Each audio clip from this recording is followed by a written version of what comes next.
வணக்க மக்களே, நாம இந்த ஆரோக்கியமான பதிவில் பச்சை பயிரில் நிறைந்துள்ள மருத்துவ நன்மைகளை பற்றி நம்ம விளக்கமாக பார்க்க போகிறோங்க. நம்முடைய வீடுகளில் சமையலுக்காக பல்வேறு வகையான பருப்பு வகைகள் மற்றும் பீன்ஸ் பொதுவாக நம்ம பயன்படுத்திட்டு இருப்போம். நம்ம சாப்பிடக்கூடிய உணவு வகைகள்லேயே இது எல்லாமே முக்கிய பொருளாக இருக்குங்க. அதில் மிகவும் முக்கியமான ஒன்றாக இருக்கக்கூடியது தான் பச்சை பயிர். ஸோ பச்சை பயிரை நிறைய பெயர்கள் அழைப்போம். பாசி பயிர் அப்படின்னு கூட நம்ம எதுவும் சொல்லுவோம். புரோட்டீன், ஃபைபர் உள்ளிட்ட பல முக்கியமான ஊட்டச்சத்துக்கள் அடங்கி இருக்கக்கூடிய பருப்பு வகைகளில் பச்சை பயிரும் ஒன்று. சுவையான ஸ்நாக்ஸில் ஆரம்பித்து சத்தான உணவுகள், சேலட்டுகள் அப்படின்னு பல உணவு தயாரிப்புகளில் நம்ம பச்சை பயிரை பயன்படுத்துறது உண்டு. அதுக்கு காரணம் அதில் இருக்கக்கூடிய ஊட்டச்சத்துக்களும் மருத்துவ நன்மைகளும் தான். ஸோ பச்சை பயிரை எடுத்துக்கொள்ளும்போது கிடைக்கக்கூடிய நன்மைகளை விளக்கமாக பார்ப்போம். அதை பற்றி பார்க்கறதுக்கு முன்னாடி இந்த வீடியோக்கு மட்டும் ஒரு லைக் கொடுத்துட்டு இந்த தகவலை உங்களுக்கு தெரிஞ்சவங்களுக்கும் ஷேர் பண்ணிடுங்க. ஏன்னா இது அவங்களுக்கும் பயனுள்ளதாக இருக்கக்கூடிய ஒரு ஆரோக்கியமான பதிவு தாங்க. இது போன்ற அப்டேட்ஸ்கள் நீங்கள் தொடர்ந்து பார்க்கறதுக்கு நம்மளுடைய ஹெல்த் நியூஸ் தமிழ் சேனலை மறக்காமல் சப்ஸ்கிரைப் பண்ணி வச்சுக்கோங்க. பக்கத்தில் இருக்கக்கூடிய பெல் பட்டனையும் கிளிக் பண்ணி ஆல் அப்படின்ற ஆப்ஷனையும் செட் பண்ணி வச்சுக்கிட்டீங்க அப்படின்னா நாங்கள் போடக்கூடிய எல்லா அப்டேட்ஸும் உங்களுக்கு நோட்டிஃபிகேஷன் அடிக்கடி சேரும். சரி, வாங்க மக்களே, இப்போ வீடியோக்குள்ளே போயிடலாம். இதயம் ஆரோக்கியமாக இருக்கிறதுக்கு நம்ம பச்சை பயிர் எடுத்துக்கொள்ளணுங்க. இதய ஆரோக்கியத்திற்கு நன்மைகளை வழங்கக்கூடிய நார் சத்து மற்றும் பொட்டாசியம் ஆகிய 2 முக்கிய ஊட்டச்சத்துக்களுடைய சிறந்த மூலமாக பச்சை பயிர் இருக்குங்க. ஸோ நார் சத்து என்ன பண்ணும் அப்படின்னா நம்மளுடைய ரத்த நாளங்களில் படிந்திருக்கக்கூடிய கெட்ட கொழுப்புகளை அகற்றி, அதாவது எல்டிஎல் அப்படின்னு சொல்லக்கூடிய கெட்ட கொழுப்புகளை அகற்றி ஹெச்டிஎல் அப்படின்னு சொல்லக்கூடிய இதயத்திற்கு நன்மைகளை வழங்கக்கூடிய கொழுப்புகளை மட்டுமே கொடுக்கும். இப்போ நமக்கு அந்த ரத்த நாளங்களில் எந்த விதமான கொழுப்பு படிவுகளும் இல்லாமல் இருக்கும்போது தான் போதுமான அளவுக்கு ரத்த ஓட்டம் இதயத்துக்கு செல்லும். இப்போ பொட்டாசியம் சத்து இருக்குங்க இல்லையா, அது கொழுப்புகளை நீக்கிறதுக்கு உங்களுக்கு பயன்படலை அப்படின்னாலுமே ரத்த நாளங்களில் எந்த விதமான இறுக்கங்களும் உங்களுக்கு ஏற்படாமல் போதுமான அளவுக்கு ரத்த ஓட்டம் இறுக்கங்கள் என்று செல்வதற்கு ஹெல்ப் பண்ணுது. ஸோ இதுதான் நம்ம ரத்த நாளங்களில் இறுக்கங்கள் இருக்கிறது தான் பிபி, அதாவது பிளட் பிரஷர், ரத்த அழுத்தம் அப்படின்னு சொல்லுவோம். ஸோ இந்த மாதிரி ரத்த அழுத்தம் இல்லாமல் இருக்கிறதுக்கு பொட்டாசியம் சத்து ஹெல்ப் பண்ணும். கொலஸ்ட்ரால் ப்ராப்ளம் இல்லாமல் இருக்கிறதுக்கு நார் சத்து ஹெல்ப் பண்ணும். ஸோ இந்த மாதிரி இரண்டுமே இருக்கிறதால தான் போதுமான அளவுக்கு ரத்த ஓட்டம் ரத்த நாளங்கள் வழியாக தங்கு தடையின்றி இதயத்துக்கு கிடைக்கிறதால இதய துடிப்பு, இதய செயல்பாடு சீராக இருக்கிறதால மாரடைப்பு, பக்கவாதம், இதய தமனிகளில் வீக்கம் ஏற்படுதல், இதய தசைகள் வலுவிழந்து போகுதல் போன்ற எந்த பக்க விளைவுகளுமே நம்மளுடைய இதயத்துக்கு ஏற்படாதுங்க.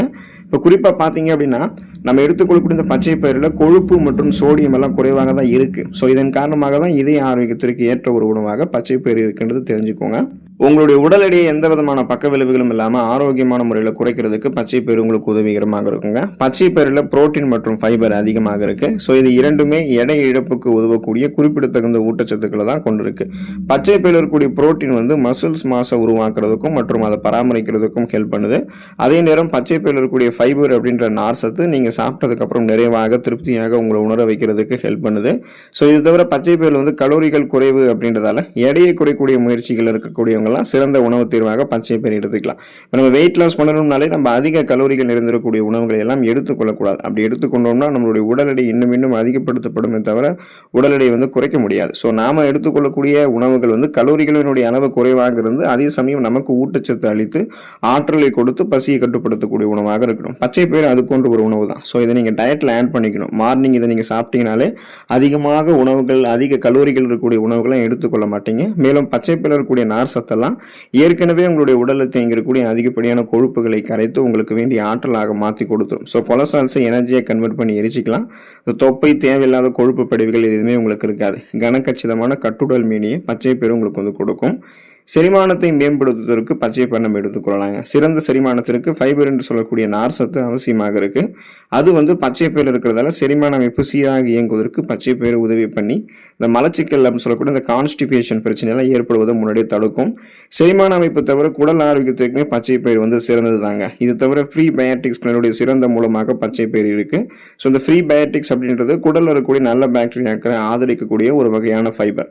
இன்னும் பார்த்தீங்க அப்படின்னா நீங்கள் சாப்பிடக்கூடிய இந்த பச்சை பயிர் உங்களுக்கு நார் சத்து பற்றாக்குறையை நீக்கி நீங்கள் சாப்பிடக்கூடிய கடினமான உணவு மூலக்கூறுகளையும் எளிமையாக உடைத்து செரிமானத்தை எளிமையாக்குது.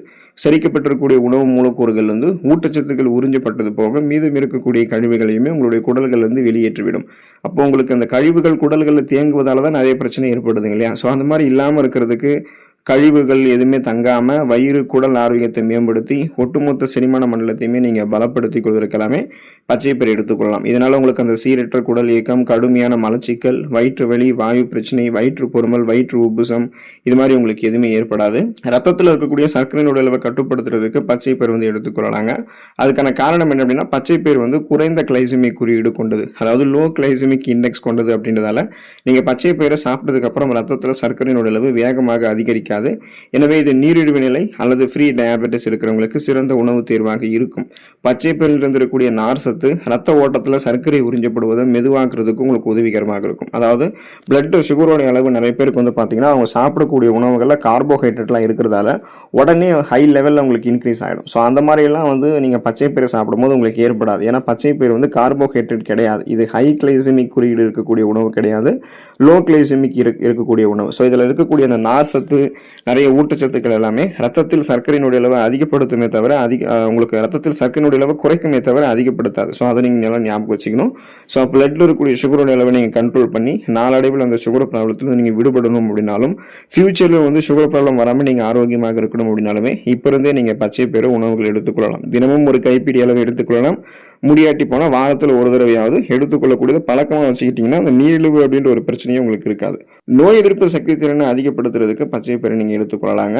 ஆரோக்கியமான நோய் எதிர்ப்பு மண்டலத்திற்கு தேவையான முக்கியமான மினரல்ஸ்களாக இருக்கக்கூடிய ஜிங்க் மற்றும் பச்சை பயிறு, அதாவது ஜிங்க் மற்றும் இரும்பு சத்து பச்சை பயிரில் வந்து பார்த்தீங்கன்னா அதிகமாக இருக்கு. ஸோ பச்சை பயிரில் இருக்கக்கூடிய ஜிங்க் ஆனது தொற்று நோய் எதிர்த்து போராடக்கூடிய ஒயிட் பிளட் செல்ஸ் ரத்த வெள்ளை அணுக்களை உருவாக்குறதுக்கு உதவிகரமாக இருக்கும். அதே நேரம் உயிரணுக்களுக்கு ஆக்சிஜனை எடுத்து செல்வதற்கு பச்சை பயிரில் இருக்கக்கூடிய இரும்பு சத்து உதவிகரமாக இருக்கும். மேலும் இரும்பு சத்தானது நோய் எதிர்ப்பு மண்டலத்தினுடைய சரியான செயல்பாட்டிற்கு அவசியமான ஒன்று அப்படின்றத தெரிஞ்சுக்கோங்க. ஸோ உங்களுடைய நோய் எதிர்ப்பு சக்தி திறனை நீங்கள் அதிகப்படுத்தி உங்களுக்கு இருக்கக்கூடிய சாதாரணமான நோய்களான சளி, காய்ச்சல், இருமல், தலைவலி இந்த மாதிரி பிரச்சனைகளை நீங்கள் குணப்படுத்திக்கிறதுக்கும் சீசனலாக புதுசாக அட்டாக் ஆகக்கூடிய பாக்டீரியா, வைரஸ் போன்ற பருவ கால தொற்று வியாதிகளை வராமல் தடுக்கிறதுக்கும், அதாவது ஒட்டுமொத்த அந்த இம்யூன் சிஸ்டத்தையுமே நீங்கள் வந்து ஸ்ட்ராங் பண்ணிக்கிறதுக்கு பச்சை பயிரை நீங்கள் எடுத்துக்கொள்ள வேண்டியது அவசியமாக இருக்குங்க. சர்மம் மற்றும் கூந்தல் ஆரோக்கியமாக இருக்கிறதுக்கு நீங்கள் பச்சை பயிரை எடுத்துக்கொள்ளலாங்க. நமது சர்மம் மற்றும் கூந்தல் ஆரோக்கியமாக இருக்கிறதுக்கு பச்சை பயிரில் இருக்கக்கூடிய புரோட்டீன் பெரிதும் உதவிகரமாக இருக்கும். அதாவது புரதச்சத்து ஹெல்ப் பண்ணும். ஸோ இது என்ன பண்ணும் அப்படின்னா புரதச்சத்து இப்போ சர்மத்துக்கு எப்படி உதவி பண்ணுதுன்றதை நம்ம முதல்ல தெரிஞ்சுக்குவோம்.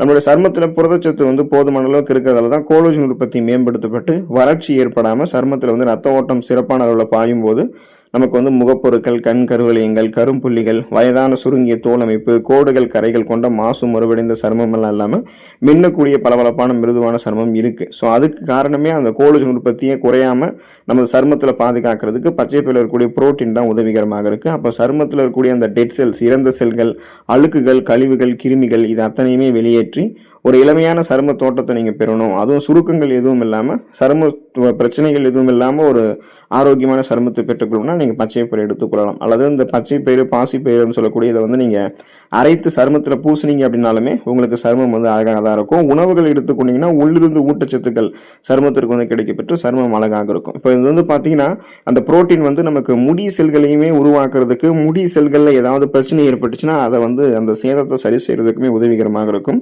மேலும் பச்சை பயிறு வந்து பார்த்தீங்கன்னா பயோட்டின் கொண்டு இருக்கு. பயோட்டின் வந்து ஒரு நல்ல மூலமாக இருக்கு. இது வந்து முடி வளர்ச்சிக்கு தேவையான ஒரு முக்கியமான விட்டமின் அப்படின்றது தெரிஞ்சுக்கோங்க. ஸோ நீங்கள் பச்சை பயிறு அல்லது பாசி பயிறு அப்படின்னு சொல்லக்கூடிய இதை வந்து நீங்கள் அரைத்து தலையில் பூசிட்டு கொஞ்ச நேரம் வச்சுட்டு அதுக்கப்புறம் நீங்கள் தலை குளிச்சிங்க அப்படின்னாலுமே தொடர்ந்து இது மாதிரி பண்ணும்போது ஊட்டச்சத்து தலைமுடியினுடைய வேர்க்கால்கள் வரைக்கும் கிடைக்கிறதால அடர்த்தியாக வளரக்கூடிய கருகருவென்று வளரக்கூடிய கூந்தல் அமைப்பு உங்களுக்கு வந்து கிடைக்கும். இல்லை நீங்கள் உங்களுடைய உணவுகளை சாப்பிட்றீங்க அப்படின்னாலுமே நீங்கள் சாப்பிடலாம். உள்ளிருந்து ஊட்டச்சத்து தலைமுடியினுடைய வேர்க்கால்கள் வரைக்கும் கிடைக்கும்போது இந்த முடி கொட்டுறது, இளநரை, பித்தநரை ஏற்படுறது, பேன் மற்றும் பொடுகு தொல்லை ஏற்படுறது இது மாதிரிலாம் எதுவும் இல்லாமல் கூந்தல் அமைப்பு உங்களுக்கு வந்து சிறப்பாக இருக்குங்க. அப்போ உடல்நலத்தை தாண்டி உங்களுக்கு சரும ஆரோக்கியம், கூந்தல் ஆரோக்கியம், அதாவது அழகு சார்ந்த விஷயத்திலுமே உங்களுக்கு பயன்பெறக்கூடிய மருத்துவ நன்மைகளை பச்சை பயிறு உங்களுக்கு கொடுக்கும். ஸோ தொடர்ந்து பச்சை பயிறு எடுத்துக்கொண்டு நலம் பெறுங்கள்.